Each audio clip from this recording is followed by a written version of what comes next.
Bienvenue dans L'Œil Écoute, le podcast indépendant qui analyse notre rapport à l'image photographique et l'évolution du médium à l'heure de la suprématie du numérique et du digital.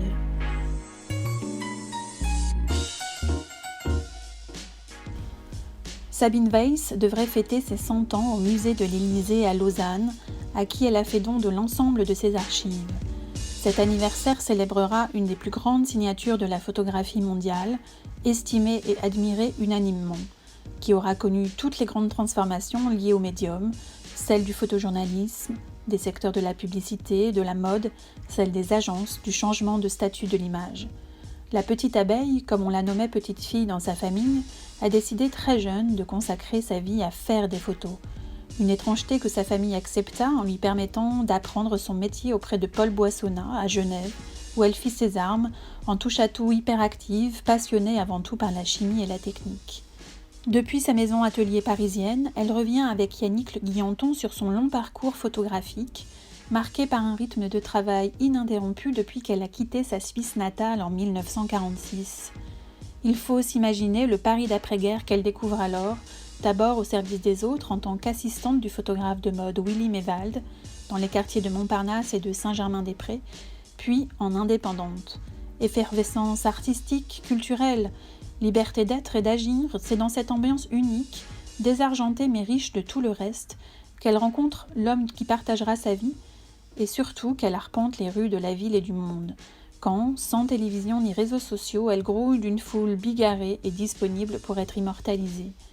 Après une tentative sans lendemain pour entrer chez Magnum, elle intègre l'agence RAFO grâce à Robert Doisneau, et membre de cette grande famille des photographes humanistes, elle produit alors de nombreux reportages pour les grands titres de la presse, américaine notamment.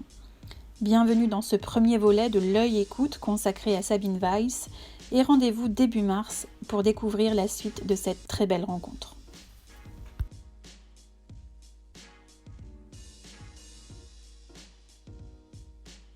Bonjour Sabine Weiss. Bonjour. Merci de me recevoir dans votre atelier qui est également votre maison, un lieu habité au sens propre comme au sens figuré puisque vous vivez ici depuis plus de 70 ans je crois, avec une multitude d'objets et de souvenirs bien évidemment. Vous avez fait votre première pellicule, Sabine, alors que vous aviez à peu près une dizaine d'années. Vous avez réalisé des centaines, des dizaines de milliers de clichés. Avant de revenir sur vos débuts, sur des moments forts qui ont jalonné votre carrière, est-ce que lorsque vous regardez le chemin parcouru, ça vous donne pas un peu le vertige ? Ça me donne un peu de plaisir. J'ai pas le vertige, moi. J'ai les deux pieds sur terre et je sais pas jusqu'à quand, parce que quand même je commence à me faire vieille. Mais enfin, j'espère bien arriver à mes 100 ans, surtout que j'ai une exposition de prévue au musée de l'Élysée à Lausanne, qui est un nouveau musée qui est en train de se construire, qui existait en tant que musée, mais dans une jolie maison particulière. Et maintenant, il faut un très beau musée. Et j'espère bien arriver à mes 100 ans pour exposer là-bas. Alors donc, vous avez une exposition prévue, une exposition anniversaire pour vos 100 ans. Ce sera une façon très agréable, comme vous le dites. Oui, c'est un lieu où j'ai déjà exposé. Oui, bien sûr. Là-bas, mais là, en l'occurrence, il s'agit d'un nouveau lieu. Complètement, ils ont refait à côté de la gare, tout à fait centrale à Lausanne, un très grand musée pour la photo et un autre musée pour les c'est pas la peinture en général, c'est plutôt le graphisme et les choses un peu plus techniques. Alors, vous avez acheté votre premier appareil photo en bakélite, je crois, donc vous aviez à peu près 10 ans. Vous êtes une petite fille qui vit en Suisse, dans un milieu bourgeois. Vous n'aimez pas trop les études, me semble-t-il. En revanche, vous êtes très manuelle, vous êtes très vive. On dirait aujourd'hui que vous êtes une enfant hyperactive. Vous quittez la maison pour aller travailler au pair dans la région de Zurich, en Suisse alémanique, et c'est à ce moment-là que vous décidez de devenir photographe. Qu'est-ce qui a déclenché cette décision singulière pour une jeune fille de bonne famille qui n'était peut-être pas destinée nécessairement à travailler à cette époque-là ? Écoutez, j'étais dans une famille très sympathique, mi-suisse allemande, mi-italienne. Et il m'appelait Bienchen, petite abeille, car j'étais active, donc je faisais le jardinage, le jardin. Ils avaient un chenil, un élevage de chiens. Je faisais tout pour les chiens, je faisais tout pour la maison. J'ai repeint toute la bicoque, j'ai tout fait. Mais quand même, j'ai vu au bout de quelques mois que c'était quand même pas l'idéal pour moi, pour mon futur, pour ma vie. Je me suis dit, qu'est-ce que je vais faire de ma vie? Et puisque je faisais déjà des photos, assez techniquement, parce que je me rappelle, je faisais des reproductions de tableaux, je faisais des choses assez variées, et je dis, ben, je serai photographe. C'était malgré tout assez singulier à cette époque-là pour une femme, dans le sens où les femmes ne pratiquaient pas forcément la photo. Écoutez, c'était singulier. C'était singulier de toute façon de décider ce qu'on va faire dans la vie. Qu'on décide qu'on va être secrétaire ou qu'on va être médecin, c'est quelque chose. Photographe, c'était quelque chose de plus étrange. Alors bon, j'avais écrit ça à mon père, car à l'époque, vous savez, les choses changent tellement qu'à l'époque, on ne se téléphonait pas. J'ai écrit à mon père, il m'a dit, ah, d'accord, arrive. Et on a trouvé à Genève, on a été dans une maison qui s'appelait Boissonnat et qui déjà fêtait ses 80 ans de photographie. Donc là, on est au début des années 40, donc c'était je suis entré là-bas en 40. Ah, vous aviez 16 ans à peu près, 16-17 ans, non? J'avais 17 ans, je 17 crois. Ans, donc c'était en 41. Peut-être, 41. C'est un peu vieux, je me souviens plus. Et quels sont vos souvenirs justement de votre apprentissage de la photographie chez Boissonnat? Oui, c'est des très bons souvenirs, parce que c'était une maison déjà très ancienne, il y avait des documents très intéressants, il y avait même un 50-60 appareil photo, direct en 50-60, qui ne servait pas naturellement, mais il y avait des vieux appareils, je me rappelle, il y avait un agrandisseur, on montait sur une petite échelle pour mettre la diapositive, enfin, pas la diapo, le 13-18, le 18-24 qui était déjà, on travaillait avec des grands formats, c'était pas facile. Je faisais tout, je faisais les enfin il y avait du personnel, j'étais pas du tout seul, mais je faisais de tout, de la retouche, du montage, quelquefois une livraison, et curieusement, c'est des souvenirs incroyables parce que on me disait, allez chercher le Van Gogh au musée Rat ou quelque part, et je tremballais des tableaux de grande valeur à travers Genève, comme ça.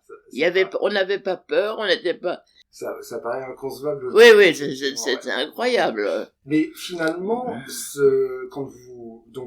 a bien compris que vous avez pris une décision, vous êtes une femme qui a un libre arbitre affirmé, mais la photographie, vous aimiez, mais c'était pas forcément une passion. Ce que j'aimais dans la photographie, c'était plutôt la technique. J'aimais l'appareil, j'aimais les produits chimiques. J'étais quand même la fille d'un chimiste. Et mon père, donc, était ingénieur chimiste et très inventeur. Je pensais encore cette nuit que je crois que j'ai pas de brevet, donc je dis toujours j'ai pas les papiers. Il avait inventé pour la guerre de 14-18, la seringue unique qu'on jette après. Ah, d'accord. Il a inventé beaucoup de choses, et même j'ai un journaliste qui est venu un jour il venait de Londres, je sais pas, je racontais ça, et il m'a envoyé tout un dossier un dossier technique, là. Technique, aux États-Unis. Je crois, si j'ai bien, c'est très technique, donc je ne comprends pas tout, mais si, je crois que c'était une sorte d'air conditionné, mais beaucoup plus ancien. Et maintenant, je me dis, il faudrait que je demande au bureau des brevets, quel brevet il a eu, mais enfin, il était très inventeur, ce qui était très pratique pour moi, parce que quand je me suis installée, je disais, bon, j'ai besoin d'une tireuse, c'est comme ça, comme ça, comme ça. J'ai besoin de pieds. Et lui avais demandé de me faire un miroir sur pied, sur orientable, ajustable, avec un trou au milieu. D'accord. Pour pouvoir mettre l'objectif juste dans le trou. Alors comme ça, les gens que je photographiais, ils se voyaient. Ils pouvaient pas dire après j'ai fait la gueule, j'étais pas. C'était une épreuve sans retour. J'ai toujours l'appareil. Le dispositif. Oui. Donc en fait, cette curiosité, elle vous a été transmise aussi par votre papa. Ah bah certainement, parce que je bricolais avant beaucoup. Je faisais des inventions, je faisais des systèmes. Donc voilà, c'est ça. J'étais très active. On revient à l'enfant hyperactif. Vous aviez besoin de vous occuper continuellement. Ah oui. Alors, diplôme en poche, donc vous avez votre diplôme chez Boissonnas. Vous vous mettez d'abord à votre compte, puis suite, je crois, des déboires amoureux, une relation qui se passe mal. Vous débarquez à Paris en 46, me semble-t-il, sans argent, mais avec une adresse en poche. Cette adresse est celle du photographe allemand Winnie Meval. Ça paraît assez inconcevable aujourd'hui de partir à l'étranger pour une jeune femme de 22 ans. Il faut transposer les choses aussi à l'époque. Est-ce que vous diriez que votre jeunesse, la jeunesse en général, au sortir de la Seconde Guerre mondiale, elle était plus confiante dans l'avenir? C'est ce que j'allais vous dire. On n'avait pas de crainte, vous voyez. On allait même dans une grande ville comme Paris, on n'avait pas d'angoisse. Et moi, j'étais quand même bien dans ma tête. Alors, je suis partie à Paris, j'ai été voir ce monsieur Mewald, et il m'a dit, mais on n'a pas de studio. J'ai rien, non, j'ai dit, mais, que vous soyez seul ou avec moi, on va trouver un studio. Et comme il était, bon, de l'autre côté, c'est des antiquaires qui lui avaient donné la disposition de tout un étage où ils rangeaient leurs belles choses. Donc c'est le lieu dans lequel vous travaillez tous les deux alors je travaillais dans ce lieu, et comme c'était évidemment une maison très ancienne, j'avais une chambre noire qui n'était pas une chambre noire, qui était un espèce de couloir, mais il y avait l'eau à la cuisine quand même. Oui. Modernité. Ah oui, je me rappelle très bien quand je transportais mes cuvettes en équilibre pour pas reverser ça sur des chaises anciennes, des tapisseries, des objets. Bon, j'ai travaillé 3 ans avec ce photographe, très bon photographe, qui lui avait un Rolleiflex. J'avais deux petites lampes avec 2 petites pièces, c'est-à-dire les tabajots de ces lampes, c'était plat, on les agrafait. Enfin, c'était d'un matériel vraiment dérisoire. C'était des choses faites un peu de briques et de broc. Oui. Toutes les choses qu'on a maintenant n'existaient pas. Il n'y avait pas une lampe spéciale pour les photographes. Non, il n'y avait rien. Ce n'était pas standardisé. Non, ça n'existait pas encore. Alors j'ai une question à vous poser à partir de cette époque chez Meval. D'abord, Meval, est-ce qu'il était spécialisé dans un genre particulier, puisque vous l'assistiez dans son travail à ce moment-là? Écoutez, ce qu'on a fait presque uniquement, c'est de la mode. D'accord. La mode, on allait beaucoup dans les maisons de couture, on allait toujours en extérieur. J'étais toujours avec mon petit sac, lui il avait un petit sac comme on avait dans le temps pour mettre les patins à glace, et lui c'était son appareil, il avait ça. Oui, parce que les appareils, faut imaginer qu'ils étaient aussi assez lourds. C'était le Rolleiflex. Ah, là, c'était le Rolleiflex. Et je crois qu'avec Meval, qui était un photographe qui a beaucoup travaillé, je crois que pendant les 3 ans, j'ai jamais vu qu'un seul boîtier. Je n'ai pas de souvenir où il m'aurait dit, on prend l'autre boîtier. Non. C'était très simple. Vous, à ce moment-là, quand vous travaillez avec Meval, vous habitez dans un atelier qui se trouve rue de la Grande Chaumière, c'est bien ça? Alors, on habitait un peu partout. C'est-à-dire c'était dans le quartier de Saint-Germain. C'était Saint-Germain, la rue Jacob, enfin, tous ces jolis quartiers. Et dans ces quartiers, on pouvait louer une chambre dans un hôtel au mois. C'était souvent le dernier étage qu'on montait à pied parce qu'évidemment il n'y avait pas d'ascenseur. Et c'est très bien tout ça. Et puis un jour, je dis à Mévald, ce soir je sais pas très bien où je vais aller dormir. On était libre, on était bien, c'était... Et il m'a dit, pourquoi vous n'allez pas à l'atelier? Il avait hérité d'un ami qui était parti à l'étranger, d'un atelier à Montparnasse. Alors j'étais à l'atelier à Montparnasse, c'était un immense atelier, il y avait un matelas, un sommier, il n'y avait pas de matelas je crois, mais il y avait en tout cas, peut-être il devait quand même y avoir un matelas, c'était très rudimentaire, je suis installée là, j'étais très heureuse là. Et vous êtes resté un petit moment dans Je suis restée un petit moment dans cet atelier, et un jour où il avait une exposition à la Galerie Max de ses photographies, je lui dis, mais Val, pourquoi après vous venez pas tous à l'atelier, les copains à l'atelier? Je vous fais un pot. Il est arrivé, il a levé les yeux à droite, à gauche, il a tout regardé, il a dit, mais c'est bien ici.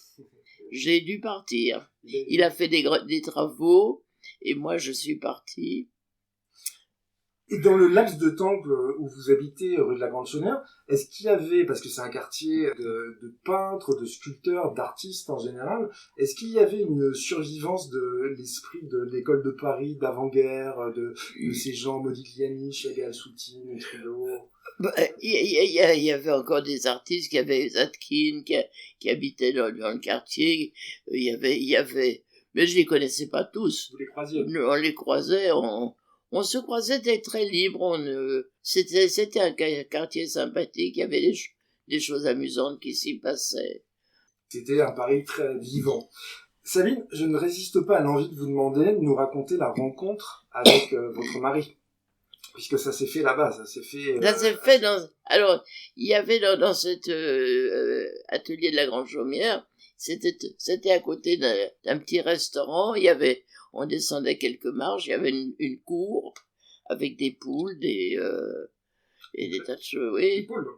Oui, il y avait des poules, et il y avait un tout petit atelier qui était avec un gars que je connaissais un peu, et un jour il me dit, je reçois mon frère, est-ce que on peut déborder chez vous? Alors je dis, très bien, puisque moi j'ai le grand atelier, j'achète un grand plateau de fraises, en me disant que ça leur fera plaisir, et là, dans l'après-midi, les garçons sont arrivés, faisant la chaise à porteur avec leurs bras, et dessus il y avait un homme en position de Bouddha. Ça m'a beaucoup plu. Je l'ai embrassé et nous ne sommes jamais quittés. Voilà. Ça a été définitif. C'était assez extraordinaire. Je le trouvais un peu vieux, mais enfin, comme il avait 1 an de moins que moi, j'ai dû m'y faire. Et vous étiez, donc là, on est en 1949. C'est 49. Ouais. 49. Et donc, assez vite, finalement, vous allez vous installer dans ce lieu où nous nous rencontrons aujourd'hui. Et c'était très différent, c'était assez spartiate. Oui, c'était un peu différent, parce que d'abord, évidemment, à l'atelier quand j'y étais encore pour quelques jours, et moi j'allais dans son hôtel, mais il était peintre. Et si j'étais tombée amoureuse, folle, pas folle, mais gentiment amoureuse, pour de bon, avec un peintre dont je n'aimais pas la peinture. Ah oui, ça vous le saviez pas. Je savais pas. J'avais très peur. Ça aurait pu être vraiment j'aimais beaucoup la peinture, j'étais habituée à vivre avec des peintres. Et donc... ça aurait pu être une raison de rupture. C'est pas une rupture, c'est-à-dire que je lui faisais tourner les tableaux quand j'allais chez lui. Et un jour, je sais pas, j'avais acheté un livre sur Seurat, il était content. Je dis peut-être qu'il aime aussi des jolies choses, des choses pas mal. Bon, il a tourné les tableaux et la vie a continué. La révélation s'est faite. Quel genre de peinture vous aviez eu l'occasion de voir jusqu'à présent, jusqu'à cet âge-là à peu près? Écoutez, de toute façon, ma mère aimait bien les choses des belles choses. Elle me montrait les musées, les églises, des choses comme ça. Au début, dans mon enfance, des choses un peu classiques. J'étais habituée. J'avais un professeur de peinture. Jeudi, j'allais... Donc ça veut dire que vous peignez vous-même quand vous étiez petite, hein? Oui, mais enfin, comme les enfants, quoi. D'accord. J'allais, ma sœur et moi, on allait chez Mademoiselle Ritter, qui avait dû être une copine de mon père dans le temps, je pense. Et pas copine, on disait pas copine, c'était pas un mot à la mode. Et oui, mais on aimait les arts, et même mon grand-père avait fait faire un tableau de ses enfants, et de lui-même d'ailleurs, par un peintre très connu en Suisse qui s'appelait Hodler, Okay. qui est un très très bon peintre, qui a fait des portraits sur commande très très beaux, mais il a aussi fait des paysages, ceux du lac et des choses. Il faisait de tout aussi. C'est un peintre très très important. Donc vous aviez tout ça dans l'œil, en fait, toutes les visites d'exposition avec votre maman. Oui, mais je me rappelle aussi chez moi, il y avait des choses sous verre qui étaient des reproductions, qui étaient je ne sais pas maintenant d'où ça venait, mais qui étaient des choses orientales ou je m'en rappelle plus, mais qui étaient très très belles. Alors c'était pas forcément des choses coûteuses, mais on appréciait aussi. Il y avait un journal qui faisait des très très beaux reproductions de tableaux. Un journal d'art peut-être, non? De tout un peu, L'illustration, des choses comme ça, non? Ça s'appelait pas l'illustration, peut-être ça s'appelait l'illustration, peut-être. Il y avait des très belles choses. Et est-ce que vous pouvez nous dire, pour revenir à la photographie cette fois, à partir du moment où vous vous installez avec Hugh Weiss, que vous devenez sa femme, donc, puisque vous étiez Sabine Weber auparavant, de quoi viviez-vous comment ça se passait? Parce que alors financièrement, il n'y avait pas de problème. On dépensait. Vous savez, c'est l'époque où on ne s'achetait pas une robe tous les jours. Quoique je m'en étais acheté une. Je me rappelle, je m'étais acheté une robe. On vivait très simplement, pourvu qu'on ait de quoi aller au bistrot. On mangeait toujours au restaurant. Oui. C'était l'habitude. Très, très... Des choses peut-être moins coûteuses qu'aujourd'hui. Enfin, évidemment, tout était rapide. C'était à peu près toujours les mêmes prix, les mêmes trucs. Bon, moi, je gagnais ma vie puisque j'étais sa salarié, et lui, il était américain. Donc, il avait fait la guerre, et pour autant de mois où il avait servi dans la guerre, il avait un GI Bill. C'est-à-dire, il avait, à l'époque, c'était $75 par mois. Est-ce qu'il représentait peut-être une somme ici? Si on avait été mariés à l'époque, on aurait eu, je crois, 100 ou 125. Il y avait quelque chose de différent. Et vous, qu'est-ce que vous faisiez en tant que photographe à cette époque-là? Vous travailliez déjà avec des agences publicitaires? Est-ce que c'est l'époque où vous alliez sur les marchés? Alors, je suis restée encore, quand j'ai connu mon mari, je suis restée encore un an ou quelques mois, ou une petite année avec Mewald. Alors après, on est arrivé ici. Évidemment, c'était pas très pratique parce que c'était petit. Ça mesurait 5 mètres sur 5. Mais c'était un lieu où on a eu le droit de devenir locataire. À l'époque, il fallait payer la gérance. Il fallait donner discrètement une enveloppe, ou alors la personne partait discrètement dans la chambre à côté pour voir si ça suffisait. Et alors on avait emprunté de l'argent pour ça. On n'avait pas cet argent-là, on a emprunté. Enfin, les choses se passaient sans... Est-ce que c'est l'époque où vous avez commencé à travailler sur les vitrines du printemps? Donc j'ai quitté Meval, j'étais ici. J'ai tout de suite commencé à faire des photos dans la rue et de partout. Et très vite, oui, vous parliez du printemps, j'avais un ami qui travaillait aux étalages du printemps, enfin, décorateur, qui m'a fait entrer là-dedans. Donc déjà, je commençais ça. Puis très vite, j'ai eu du boulot Alors c'était évidemment un peu difficile parce que j'étais pas très outillée pour faire les tirages et tout, mais ça fait rien, on poussait, tout allait bien. Donc vous étiez toujours très active et là vous commenciez à vivre véritablement de la photographie. Oui. Comme ça un peu au fur et à mesure.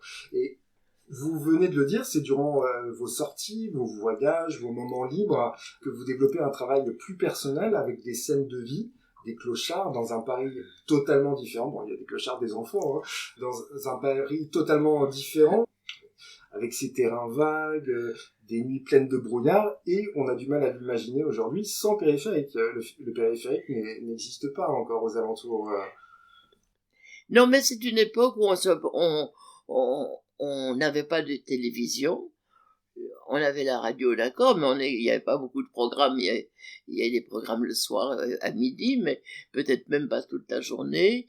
Et donc, on aimait beaucoup sortir, se balader, surtout que notre maison était tellement petite qu'il fallait qu'on s'évade. C'est pour ça que j'ai photographié beaucoup de choses de la rue. Et il y avait une animation très différente, puisque les gens n'avaient pas les télévisions et tout se passait dans la rue. Donc on jouait aux cartes, on se rasait, on des scènes un peu à l'italienne. Exactement, oui. L'année 1952 constitue un tournant dans votre carrière, puisque c'est le moment où vous présentez votre travail à la rédaction de Vogue, avec un portrait de Miro. C'est un moment décisif, non seulement parce que votre collaboration avec Vogue, elle va durer plusieurs années, mais aussi parce que dans le bureau de Michel de Breneuf, le rédacteur en chef de Vogue, il y a un homme qui s'intéresse à vos photographies. Oui, il regardait les photos en même temps, de loin comme ça. Il marmonnait des petits sons. Je me demandais ce qu'il en pensait. Et cet homme était Robert Doisneau, moi je sais pas pourquoi j'allais à Vogue avec des clochards, mais ça a dû lui plaire, et donc il m'a tout de suite fait rentrer dans l'agence Raffaud à laquelle il appartenait. Je suis resté très longtemps. Combien de temps êtes-vous resté chez Raffaud? Écoutez, Raffaud, il y avait Raffaud, et alors un jour à Raffaud on me dit, écoutez, on va vous présenter à notre correspondant aux États-Unis. Alors le correspondant des États-Unis avait été psychanalysé par mon oncle. Et il aimait beaucoup la fille de l'oncle, ma cousine. Et ma cousine, justement, avant que je sois partie de Genève, me disait, mais va à New York, je connais quelqu'un qui s'occupe de photos. Je lui disais, mais qu'est-ce qu'il fait en photo? Ah, je ne sais pas. Alors, c'était évidemment impossible d'aller à New York. J'avais pas... Vous aviez le courage d'aller à Paris, mais New York, vous n'avez pas osé. Oh, New York, j'aurais pas eu les possibilités d'aller du bateau, passer des bateaux à l'époque. Donc, j'ai rencontré ce correspondant qui s'appelait Rado, qui avait fait Raffaud, et on s'est très bien entendu. Il aimait beaucoup mon mari, il m'aimait beaucoup, et il aimait beaucoup mes photos. Et j'ai travaillé énormément pour les États-Unis. Je ne veux pas dire presque uniquement parce que j'ai travaillé tellement que c'était des mélanges. Enfin, pour les États-Unis, pour toutes les grandes revues, Oui, pour Newsweek, Times, Holiday. Oui. Tout ce qu'on connaît aujourd'hui.